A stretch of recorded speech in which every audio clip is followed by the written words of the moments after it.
Cześć. Z tokarką, tutaj z tą przekładnią sprawy mają się tak, że będę robił.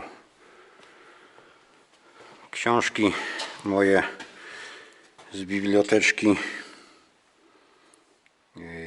przestudiowałem. Koła zębate. Taka książka na przykład. No, wymiary kół zębatych. No, liczyłem to, co tam powyciągałem. Zawsze mi się to jakoś rozjeżdżało. Ale tak. No, są tutaj te wszystkie numery noży. Zależności jakieś między modułami. No, cudawianki. No, w tych książkach to wiecie co, no to same wykresy, wzory, tabelki. No gdzieś, o, na przykład taka strona. Co tutaj kurczę jest wszystko. Znaczy to różne, no wszelkiej maści przekładnie są. Globoidalne, hypoidalne, jakieś ewolwentowe, kurde tam. Dobra, to jest jedno. No to mówię, próbowałem sobie to pomierzyć. Odpuściłem. Wiadomo, że sam tego nie zrobię. Tu na przykład jest takie narzędzia do uzębień. Co jest co? Obróbka skrawaniem. Frezy. Tam jakieś mam, co tą paletę frezów kiedyś kupiłem, ale to same jakieś za duże, że to i tak tutaj nic mi nie pasuje. Podzielnicy nie mam. Modułowe, ślimakowe. No i tutaj frezarstwo, taka książka. Coś wam tu przeczytam. No bo to też jest tutaj o tych kołach zębatych. Tu są wszystkie te wartości, moduły jakie są. No ząb tam, no rodzaje przekładni, no, cudawianki. Ale słuchajcie tego, bo to już mówię tam.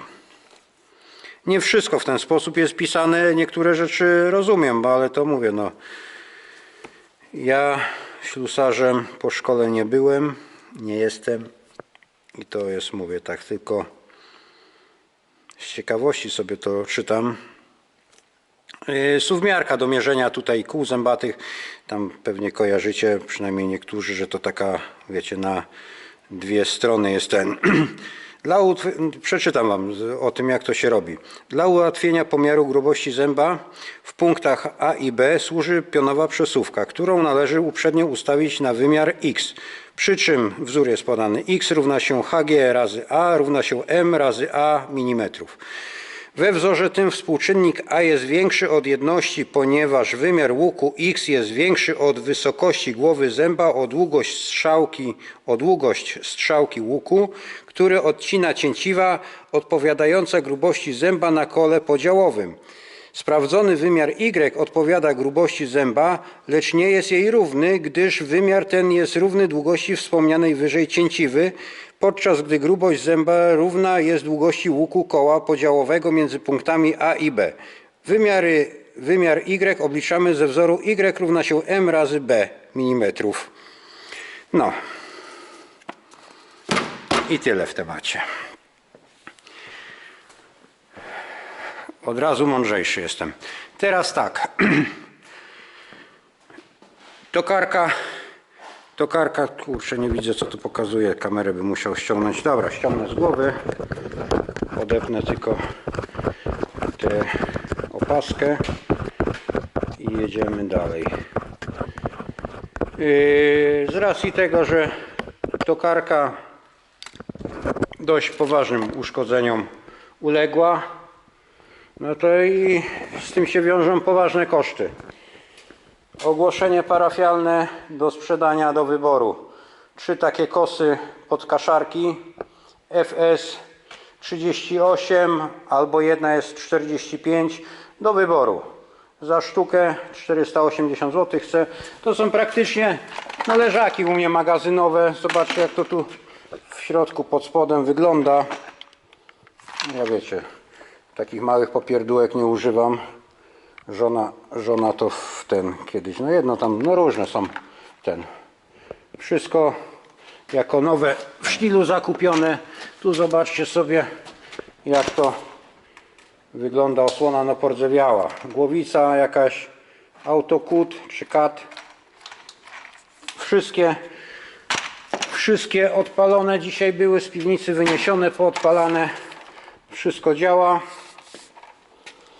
I to mówię, jedna z tych trzech do wyboru. Znaczy dwie sprzedam, jedną sobie zostawię. Ta jest ciut większa, ta jest 45.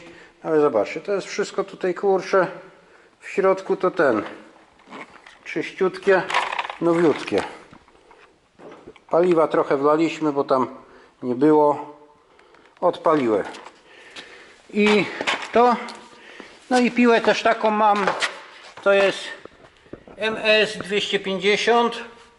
Też już kupę lat w piwnicy sobie leży, bo ja tutaj używam, nawet nie wiem gdzie to mało mam, 170 i taką tą 320, nie 362 chyba dużą.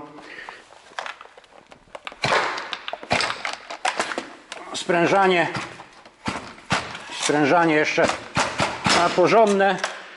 Odpalić, odpaliła.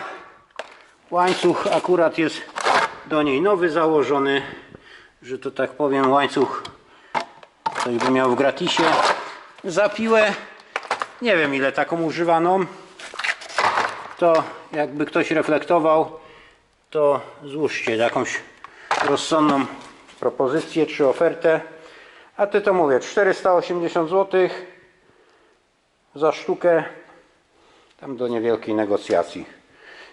Nie ma szelek, bo to mówię, to leżały w piwnicy, nawet nie wiem gdzie te szelki. Jedne to wiem, kojarzę, że to kiedyś przy opryskiwaczu miałem. Nie ma szelek i żyłki chyba też nie ponawijane na ten. Ale tak to kupy się trzymają. To i tu na podwórze jeszcze dzisiaj wyciągnęliśmy śrutownik bąka takiego. Silnik z Jackiem do prądu podłączyliśmy. Cichutko chodzi, bo to tam kilka lat temu były łożyska zmienione. Już nie pamiętam kiedy. Gwiazda trójkąt, włącznik oryginalnie tak jak było. Amperomierz działa.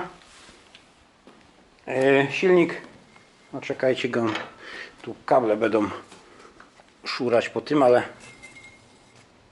no. Cichutko się kręci. Śrutownik pewnie w 20 roku był ostatni raz u mnie używany, jak jeszcze karpie miałem. To jest wszystko tu góra, paski klinowe dobre. Taki no zwykły ten na jeden worek. Środek trochę wodą gdzieś tam w garażu stał, zakapało, ale tak, to jest też nowe. Znaczy dużo na tym nie pochodziło, bo zobaczcie tutaj w krawędzie na tych to jest nowe. No przyrzewiałe, bo mówię, no tutaj gdzieś, ale sita jakieś są do kompletu. I co? Wałek był przedtem jeszcze jak go używałem, ten tu z łożyskami nowy dany, bo nie pamiętam jak tutaj góra, ale on się coś tutaj czy się rozkręcał, czy co na tym.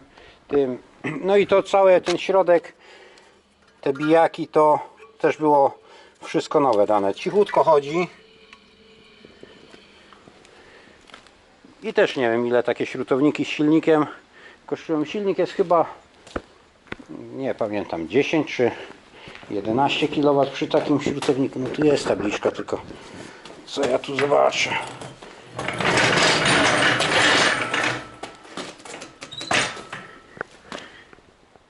Aha. 5,5. Też niemożliwe taki duży silnik. No 5,5 kW. Tak wychodzi. Bym musiał to jakimś WD tutaj przetrzeć, ale no 5,5 chyba. Albo 10,5. No jakoś tak. Ale dawał sobie radę. Wiele lat, wiele przyczep u mnie prześrutował, że praktycznie on jest uszykowany. Zmontować tylko paski, założyć i będzie działać. To tutaj to mrdze jak wyschnie, bo sobie stoi tak po skosie. Wytrzepię, wydmucham tam ze środka. No i tak to mówię, to tyle w temacie chyba. I co więcej, no z tą tokarką to na razie czekam, co to tam wyjdzie. No i jeszcze jest tak, MRF-ka syna też do sprzedaży, bo tam nie wiem co, może sobie jakiegoś tam czterokołowego pojazda kupi. No i Simpson teoretycznie na sprzedaż albo zamiana na frezarkę. No, trwają rozmowy z jednym właścicielem frezarki, ale z racji odległości dość ciężki temat, bo mi się nie chce jechać taki kawał. Człowiek nie ma czym tutaj do mnie frezarki dowieść i nie wiadomo. Zobaczymy co tam przez niedzielę jeszcze, jak on się określi na to. Ale no co tam, gaźnik by trzeba porządnie wyczyścić, wymyć, bo ja tam jedną dyszę chyba tylko przedmuchałem, bo nie tego, w ogóle była zarośnięta, ale tak to chodzi. No i chyba tyle. Koparkę to w sumie bym musiał stąd wyjechać. I co? A to chciałbym, wiecie, no poskładać jak najprędzej, póki jeszcze w głowie jakieś przebłyski są, jak to tutaj demontowałem, bo to wiecie, za 3 miesiące czy za pół roku, no to będzie ciężka sprawa, żeby to tutaj do kupy złożyć. Dobra, tyle chyba. Książki wezmę do domu, a zresztą dobra, niech tutaj sobie leżą i chyba wszystko. To na razie, trzymajcie się, idę ten film wstawić i zobaczymy co później. Iwejko, widzicie, Iwejko to ciągle czekam za farbą, na wierzch za poliuretanem, wszystko jest w podkładzie i tu, i tamta podramówka od Kipra. Znaczy skrzyni jeszcze nie robiłem, bo chcę pierwsze to zmontować, na koła postawić i później dopiero tamto się zabrać za burty i za skrzynię. Dobra, trzymajcie się, cześć.